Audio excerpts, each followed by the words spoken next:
Hello and welcome to your daily dose of Satoshi's news. Today's date is Monday, the 12th of February 2024, the year of 1 million transactions per second or more. Buy BSV.live, probably the best place to buy Bitcoin SV online, the original protocol and genuine Bitcoin. So here we go, let's get into it. Let's just start off or kick off with a little bit of Bitcoin history, because this is actually really important. If you're interested in Bitcoin, you should know your history, because those who don't know their history, it means the futures can be molded. And those who don't know, those who don't know history are destined to repeat it. So we need to learn from the mistakes of history, and you have to learn history beforehand. So let's start off with the first one that I found. Go back to maybe let's start off and check this out. So this is a famous quote by J-Mac on the 5th of February. And he said, "Do not under any circumstances take that you-know-what." And underneath that, I've just got a link to a little presentation that I've made. Said, what's the connection with Bitcoin? So there is a connection there. Just watch the video and you can find out all about it. So let's carry on down here. I've got lots to go through, actually. So we'll just try and get through it as quickly as possible. Oh, yeah. So the 10th of February we've already done, but 11th of February we'll just catch up from yesterday. So the 11th of February was when the peer-to-peer foundation was first created. I know I went through this, but here we go, check it out. So it was 11th of February 2009, absolutely fantastic. And the quote that they've actually used here, so because COPA was told to take down the Bitcoin white paper, specifically in the UK, because it was the UK High Court, whenever you click onto bitcoin.org, the Bitcoin PDF, you can't view it anymore, and you simply get this quote at the top. It says, "It takes advantage of the nature of information being easy to spread but hard to stifle." And then I've actually found that quote in the Nakamoto Institute. Here it is. Oh, here are all the posts. So let's look for the 11th of February 2009. 11th of February 2009. Here we go. See if we can find that quote. Something about information but being hard to stifle. Sure, I've seen it somewhere. There it is down the bottom here. Look, it takes advantage of the nature of information being easy to spread but hard to stifle, which is absolutely awesome, which is what we need in today's world, where so much information is being censored on social media, as we're heading careering towards a totalitarian dystopian dictator sort of future. So this is why Bitcoin is so important. But this was like 11th of February 2009. Where he said also the root problem with conventional currency is that all the trust that's required to make it work. The central bank must be trusted not to debase their currency, but the history of fiat currencies is full of breaches of that trust. Banks must be trusted to hold our money and transfer it electronically, but they lend it out in waves of credit bubbles with barely a fraction in reserve. We have to trust them with our privacy, trust them not to let identity thieves drain our accounts. Their massive overhead costs make micropayments impossible. And again, it goes back to businesses suffering chargebacks and all this kind of stuff. Can't be done in Bitcoin. It is a transfer for a contract of value, which you must honor. So the medium of exchange is always sent first, and then the good or service is received in return. So again, I'm not going to go through all of that, because there's other stuff that we want to get to. But yeah, brilliant knowing a bit of history. I also found this. 13 years ago today, Satoshi Nakamoto published the first forum post introducing Bitcoin. So that's what we've just looked at. The peer-to-peer foundation that we found. Just love it. Love it, love it, love it. The 11th of, so that was the quote I've just said. The roots, this is a quote here by him. The root problem with the conventional currency is all the trust that's required to making it work. The central bank must first be trusted not to debase the currency, but history of fiat currencies is full of breaches of that trust. Blah, blah, blah, blah, blah. And also, on the 11th of February 2009, Satoshi Nakamoto wrote, "I am not Dorian Satoshi Nakamoto," when he added a reply on the 11th of February 2009. Let's see if we can find that. Not that one, not that one. Yeah, let's have a quick look. I have got that here somewhere. Forbes. Yeah, this is the article here by Forbes. Check it out. When he said, a Bitcoin creator returns to internet to say, I am not Dorian Nakamoto. The mysterious person behind the digital currency Bitcoin may still be, and this was published on the 6th of March, may still be a mystery. Dorian S., which was Satoshi Nakamoto, the Japanese-American man in California, fingered by Newsweek as the creator of Bitcoin, tells the Associated Press he has nothing to do with it, though he does have a background doing financial software work, according to the AP. That's the Associated Press. He says he hadn't heard of Bitcoin until 3 weeks ago, and that his comment that he was no longer involved in that and cannot discuss it was misunderstood. He says he was referring to classified engineering work in his past. Meanwhile, a long dormant online account for Satoshi Nakamoto on the Peer-to-Peer Foundation website, where Nakamoto originally discussed the post about the Bitcoin project, came to life for the first time since 2009. I am not Dorian Nakamoto, Satoshi Nakamoto added as a reply on February 11th, 2009 post announcing Bitcoin. Quotes here, it's like Jesus himself posting on Catholicism discussion board, commented a Redditor. Then again, isn't that what Dorian Nakamoto would say if he was the real Satoshi Nakamoto, tweeted David Chen. A representative of the Peer-to-Peer Foundation says on Reddit that the site is attempting to verify the post and plans to issue a statement. While there is now new doubt about whether Dorian Nakamoto is in fact Satoshi Nakamoto, I stand by my argument of this morning that whoever Bitcoin's creator is, revealing his or her true identity is a necessary and important act of journalism. In the meantime, today's back and forth on this story, including LA car chase, has been much of a roller coaster, as one Redditor noted, as investing in Bitcoin. Yeah, this was the picture. Everybody remember this was a huge part of Bitcoin history. So again, Los Angeles Times reported how Dorian Satoshi Nakamoto chose which reporter to speak to. And again, I mean, he was hounded, literally hounded. And the reason he was hounded is because it was found that he lived not far from Hal Finney, who received the first ever Bitcoin transaction from Satoshi Nakamoto. And so they put two and two together, like engineering background and all this kind of stuff. But he genuinely had nothing to do with it. So absolutely hilarious, but a really important part of Bitcoin history there. Let's see what else they've got.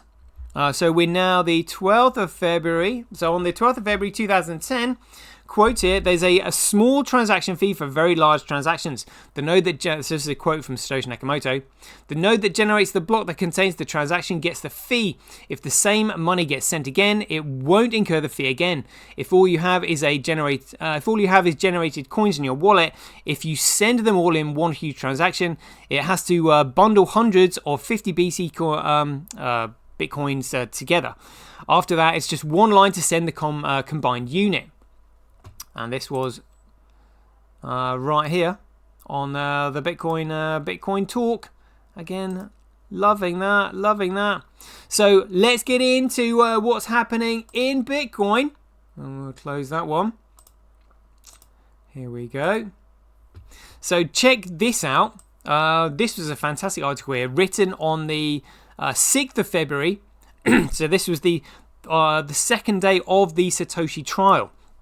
And there is a really a profound quote in here that's common sense, really, that everybody should know, but I don't think many people have picked up on.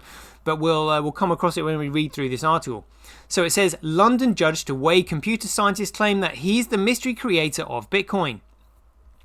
London, one of the enduring mysteries of the cryptocurrency industry, took centre stage Tuesday in a London court where a trial could finally settle the debate over the identity of Bitcoin's founder. Australian computer scientist Craig Wright entered the witness box at the High Court and testified he was the man behind Satoshi Nakamoto, the pseudonym that has masked the identity of the creator of Bitcoin. And again, going back to why it's so important to unmask it, is because all chains of signatures lead back to the Genesis block, which is where accountability lies. So we always know that Satoshi Nakamoto had the intention to reveal his true identity at some stage in the future after the network had gone through the process of commoditization, which is neutral organic growth without any central point of influence. Wright has long asserted that he is Nakamoto. A non-profit group of technology and crypto companies is trying to prove he's not. Even though Gizmodo and Wired magazine categorically proved that he was back in 2015 with all the evidence that they showed. The trial started on Monday and is expected to last a month before a judge rules at a later date. Wright's claim to be Satoshi is a lie, this is a quote here, founded on an elaborate false narrative backed by forgery of documents on an industrial scale, attorney Jonathan Hoff said on behalf of the Crypto Open Patent Alliance at the outset of the trial. As his false documents and inconsistencies have been exposed, he has resorted to further forgery and even more implausible excuses. At stake is not just bragging rights to the creation, but control of the intellectual property rights. Wright has used his claim as Bitcoin's inventor to file litigation to drive developers away from further developing the open source technology. No, he's prevented them from scamming other people and altering it and turning it into an economically worthless security offering, if you want to put that correctly. The Alliance claims in its lawsuit, the ruling will affect 3 pending suits that Wright has filed based on his claim to have the intellectual property rights to Bitcoin. Wright has threatened to bankrupt developers, set notices of his intent to sue, and has in fact engaged in scorched earth litigation against these volunteers, all premised on the baseless assertion that he is the founder of Bitcoin, the Alliance said Monday in a statement. The murky origins of Bitcoin date to the height of the financial crisis in 2008. A paper authored by a person or group using the Nakamoto pen name explained how digital currency could be sent around the world anonymously. Privately actually, it's not anonymously. Without banks or national currencies. Nakamoto seemed to have vanished 3 years later. Speculation on the true identity swirled for years, and the names of several candidates had emerged when Wright first surfaced to claim the identity in 2016, only to quickly return to the shadows, saying he didn't have the courage to provide more proof. He couldn't really, because the network was still going through that process of commoditization that didn't finish, or didn't schedule to finish until the 1st of January 2020, which was when the Tulip Trust was returned to him. Wright asserted in court Tuesday that he created the technology and the cryptic identity behind it, which he said was based on his admiration for Japanese culture. He said the name was a combination of the surname of philosopher Tominaga Nakamoto and Satoshi David, a figure in a book about American tycoon J.P. Morgan, and a Pokemon character. He said he didn't want the creator to be anonymous, so he used an alias to protect his privacy. Quotes here, this allowed me to focus on my work and ensured that the spotlight remained on the innovation and the potential of Bitcoin rather than the individual behind it, he said. Defense lawyer Anthony Grabiner said the Alliance hadn't produced positive evidence that Wright wasn't Satoshi and only sought to undermine the authenticity of documents that he has relied on to prove that he is the creator. Quote here, it is striking that no one else has credibly claimed the mantle of Satoshi, despite the high-profile nature of Dr. Wright's claim to be Satoshi, Grabiner said. If Dr. Wright were not Satoshi, the real Satoshi would have been expected to come forward to counter the claim. While Wright managed to convince several influential Bitcoin enthusiasts that he was the real deal by demonstrating the use of Nakamoto's secret Bitcoin keys to other crypto experts, said that they debunked his claims. Despite widespread skepticism in the cryptocurrency community, he has prevailed in court cases. In 2021, he won a civil case in Florida against the family of a deceased business partner that claimed it was owed half of the 1.1 million Bitcoin worth approximately $47.5 billion today that could only be owned by a person or entity involved with the digital currency from its beginnings, such as the creator. Look, it's so obvious. It is so obvious. He has won that case. He is the sole and rightful owner of the 1.1 million Bitcoin that, in their words here, could only be owned by a person or entity involved in the digital currency from its beginnings, such as the creator. I mean, it's just so ridiculous. It's so obvious, should I say. Wright and the other cryptocurrency experts testified at trial that he owned the Bitcoin in question.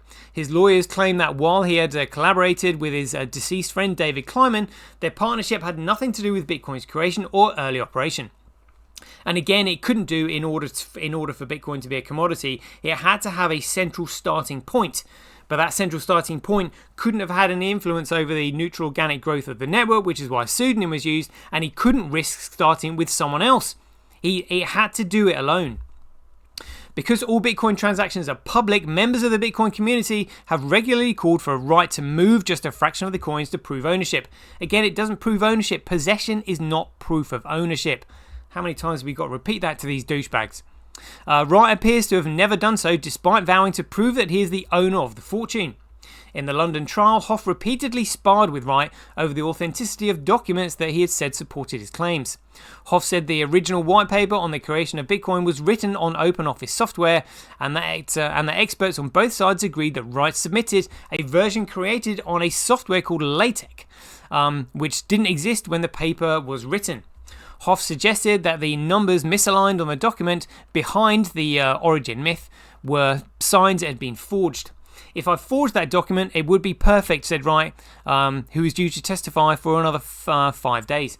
So I believe what Craig said is that if you want to forge a document, you open up the file and you simply hack the HTML. Now, I don't know how you do that, but he certainly sounds like he knows what he's talking about, and any other expert, I'm sure, would have taken on board what he'd said. He's like, well, that's how you do it. He's again, I mean, we'll go through some other stuff in a minute that he said, but a great article there from the Los Angeles Times. Close that one. Here we go. So let's start here with Arushi. So some really, really great articles here. So on this post, he said, breaking, COPA lawyers said they wanted to push the cross-examination to Wednesday because they're going to do some new analysis in Overleaf. Could this mean that COPA finally do the analysis on the files in the manner Craig has told them to do? Let's have a look at this. It's possible Craig needs to provide them with specific instructions what to do, as there's still scope to get the recreations wrong if wrong steps are taken. But if they do recreate and it does compile to create the Bitcoin white paper, are they going to tell everyone the honest result, or will they simply not mention the results if it's damaging to their case? Like, absolutely. I mean, great point there. Another post here. So COPA versus Wright, Judge Mellor. So 56 in this regard, although Mr. Flynn submitted that COPA were trying to introduce 400 additional allegations of forgery, Mr. Hoff disputed the number was that high. Mr. Hoff pointed out that some of Mr. Madden's findings were inconclusive and so could not find an allegation of forgery. In theory, there may be a variety of reasons why a document produced in electronic form may be held to be inauthentic. It is possible that the metadata in the document are altered in the course of the extraction and presentation of the document in disclosure, and particularly so if the document has passed through the hands of third parties over which the litigant in question has had no or limited control. This may turn out to be the findings which is made in relation to some of the documents in question, and I suspect that in relation to that type of document, Mr. Madden has not been able to reach any concluded view. Point 58, however, it is clear, at least from the example cited in Cheryl 17 from Mr. Madden's report, that COPA's case is that there are a large number of documents which are significant to the identity issue, where the alterations are only consistent with having been made deliberately. I emphasise that I've not reached any concluded views, because the information of those views must wait A, service of the report from the forensic expert instructed by Dr. Wright, and B, service of further evidence, in particular in his reply witness statement from Dr. Wright, and C, cross-examine and the submissions at trial. So let's have a quick look at this one here. Yeah, so 56 in this regard, although Mr. Flynn submitted the COPA were trying to introduce 400 additional allegations of forgery, Ms. Hoff disputed the number that was high. Ms. Hoff pointed out that some of Mr. Madden's findings were inconclusive and so could not find an allegation of forgery. Good grief. And again, I don't know if anybody else found this, but the opposing counsel, as in Mr. Hoff, he questioned Craig about why Craig would actually insert the word n-chain into the document. And obviously, if you were going to put something like n-chain, and n-chain, I think he said, wasn't created until 2015, 2016, something like that. if Craig was trying to forge it, he wouldn't put something like that on it, saying N chain limited, because it's obviously not factually correct. So therefore, he's not forging it; he's adding to it. I don't know if anybody picked that up. So I've actually said here, there will be no point in trying to backdate and falsify a document if the falsification would blatantly make it false by adding N chain. So he's not forging documents; he added to it because he created it. Oh dear, oh dear. This one's a good one. So, Rushi has written here, breaking, Craig Wright testified yesterday, COPA versus Wright, that he used snow to watermark the LaTeX file. On day 5, Craig has explained clearly what software and operating system he used for the watermark and the LaTeX file for the Bitcoin white paper. Craig used snow for digital watermarking here. On February 13-16, Craig expert witnesses will show this digital watermark and how it's done to support Craig's claim. Oh, that's tomorrow, February 13-16. Come on. COPA is asking to extend the examination to Wednesday to do another analysis of the LaTeX file. Oh my goodness me, can you imagine? And that's coming tomorrow. So let's just have a quick read of this. White spaces. Stenography. The program Snow is used to conceal messages in ASIC2 text by appending whitespace to the end of line. Because spaces and tabs are generally not visible in the text viewers, the message is effectively hidden from the casual observer. And if built-in encryption is used, the message cannot be read even if it is detected. What's in a name? Snow exploits the stenographic nature of whitespace. Locating trailing whitespace in the text is like finding a polar bear in a snowstorm, which, by the way, explains the logo. And it uses the ICE encryption algorithm, so the name is thematically consistent. It's free. As of the 16th of June 2013, Snow is available under an Apache 2.0 license. The usual conditions apply. If you find Snow useful for anything, the author would love to hear about it. Recent changes prior to November 2022, 1998, the DOS version contained in snow.zip had a bug affecting encryption. Files concealed within the encryption using the DOS version could not be decrypted by the other versions and vice versa. The bug was caused by a bit shifting of 16-bit variables in DOS. This is now being fixed here, blah, blah, blah, blah. But that is massive. That is massive. Oh my goodness, I've just got to read that one more time. So the program Snow is used to conceal messages in ASC2 text by appending the whitespace to the end of the lines. Because spaces and tabs are generally not visible in the text viewers, the message is effectively hidden from casual observers. So that's it if it's in the text format. So it's hidden from casual observers in text file. And if the built-in encryption is used, the message cannot be read even if it is detected. So I wonder what file it can be viewed in. So this is just in standard text. So this means that if they open up the file in a different format, this means that the watermark will be visible. Oh my God. Oh my God. Yeah. Nice one, Craig. Nice one, Craig. And that's coming, and that's going to be explained and exposed on from tomorrow to the 16th of February. That is massive. That is massive.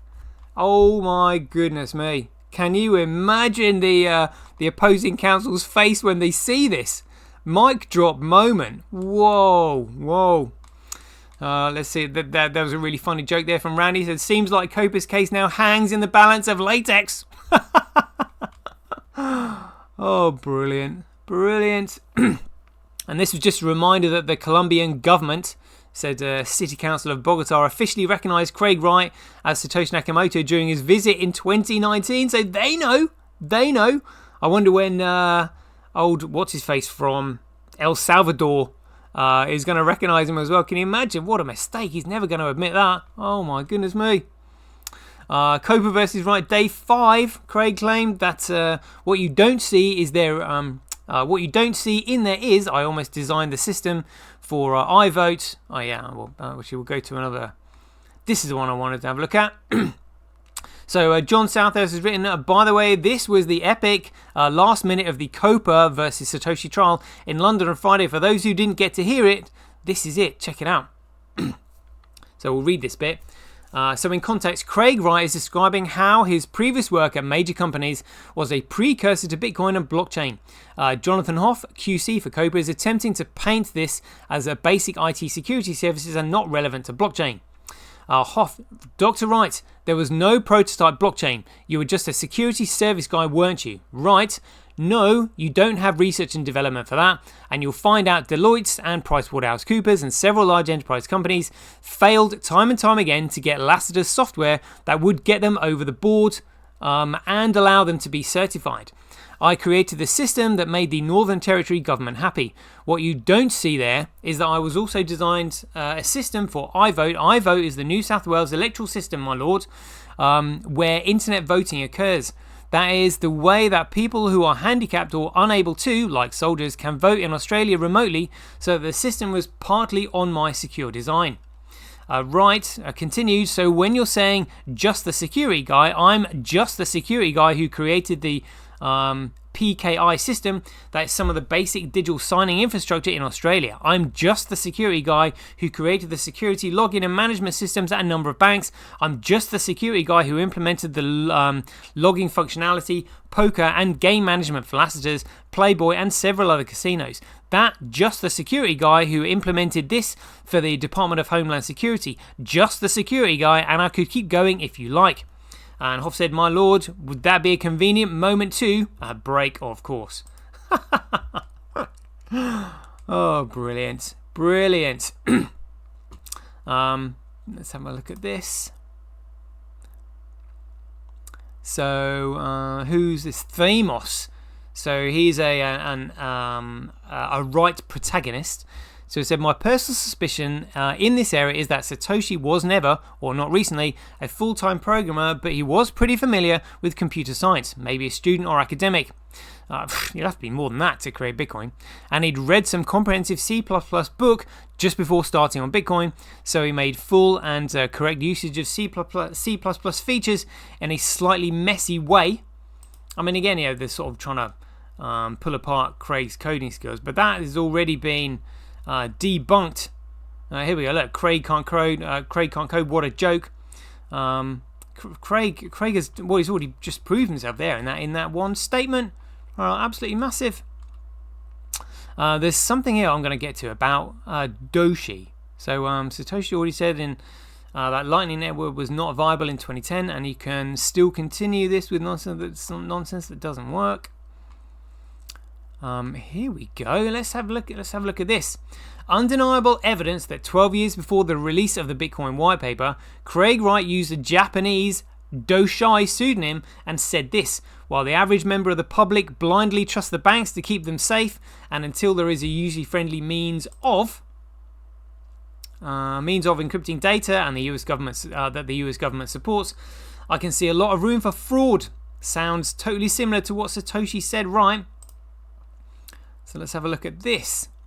So this is from Craig Wright, dated Thursday, 19th of September, 1996, to cypherpunks at toad.com, subject banking over the internet. So let's see what he's written here. So he said, for some time, several Australian banks have been interested in setting up online banking via the web. Currently, the Commonwealth Bank does have an online banking, but on non-internetwork servers. This requires an encrypted password. Currently, this involves logging into the bank server, directly transferring the password, at which case the user has access to their account. The unfortunate details are that the instructions for the account are not sent encrypted. Apart from the initial password, all data is sent plain text. There is likely to be implemented an initial web trial for this service in December this year. Hopefully, the security will be upgraded a little. Where this is not likely is that the likely candidate for encryption over the net is going to be 40-bit Netscape. as what bank wants to go against the wishes of the US government. The bank feels secure in that they are providing a 128-bit secure password to the customer via mail. This seems to be the end of the security. While the average member of the public blindly trusts the banks to keep them safe, and until there is a user-friendly means of encrypting data that the US government supports, I can see a lot of room for fraud. And he's written here, soon we may all be staring at our computers, wondering whether they're staring back. Network admin for WPA Business Products, aka Doshai. Key fingerprint, yeah. So key fingerprint, I saw somebody post this the other day. 2D, F4, 54, BB, B4, EA, F1, E7, B6, D, 4892, FCA, D, FF, 49. Send a message with the subject, send PGP, that's pretty good privacy key, for a copy of my key, if I want to give it to you. Okay. Interesting. Could do with finding out what the significance of that is. What's this? Bitcoin white paper was published in the early hours of 1st of November 2008. Oh yeah, well, 31st of October 2008. Depending on which time zone you're in, that'd be UTC.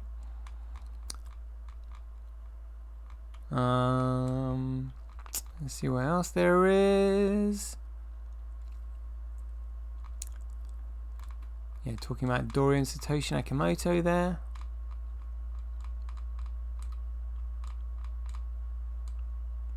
This was funny. So again, Cobra being a hypocrite. He said the white paper is to blame for all these dangerous beliefs. We seriously need to rewrite it or produce a completely new white paper and call that the Bitcoin white paper. That's what they've done. That's outrageous. I suspect they're the ones that may have, they've altered it. So we will see about this latex file containing the snow watermark literally starting tomorrow. Oh my goodness me. That is going to be absolutely massive. Absolutely massive. What on earth are they going to do about that? Can't really think they'd do much. But anyway, look at this. So this was posted just 2 days ago. By Vince Park, who said, since January 2023, someone has been quietly and aggressively accumulating 20,000 BSV just a few days apart. The wallet now holds nearly 1.7 Bitcoin BSV with the address here. Like you can see that what's on chain. Let's have a quick look at that. Look at all these transactions. 20,000 BSV, 20,000, 20,000, 20,000, 20,000, 21. Oh my goodness me. That, if you ask me, looks like panic buying. Somebody is placing their bets on what's going on. My goodness me, that is demand. But I'm assuming that they are most likely over-the-counter trades, because there's literally we'll have a look at the figures in a minute. Only a few million BSV available, like 40,000 last time I looked. But yeah, let's have a quick look at the figures then. For $79. Mining Dutch just mined a 172 megabyte block.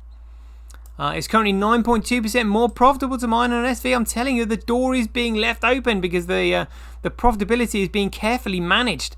We've got no excuse for coming over.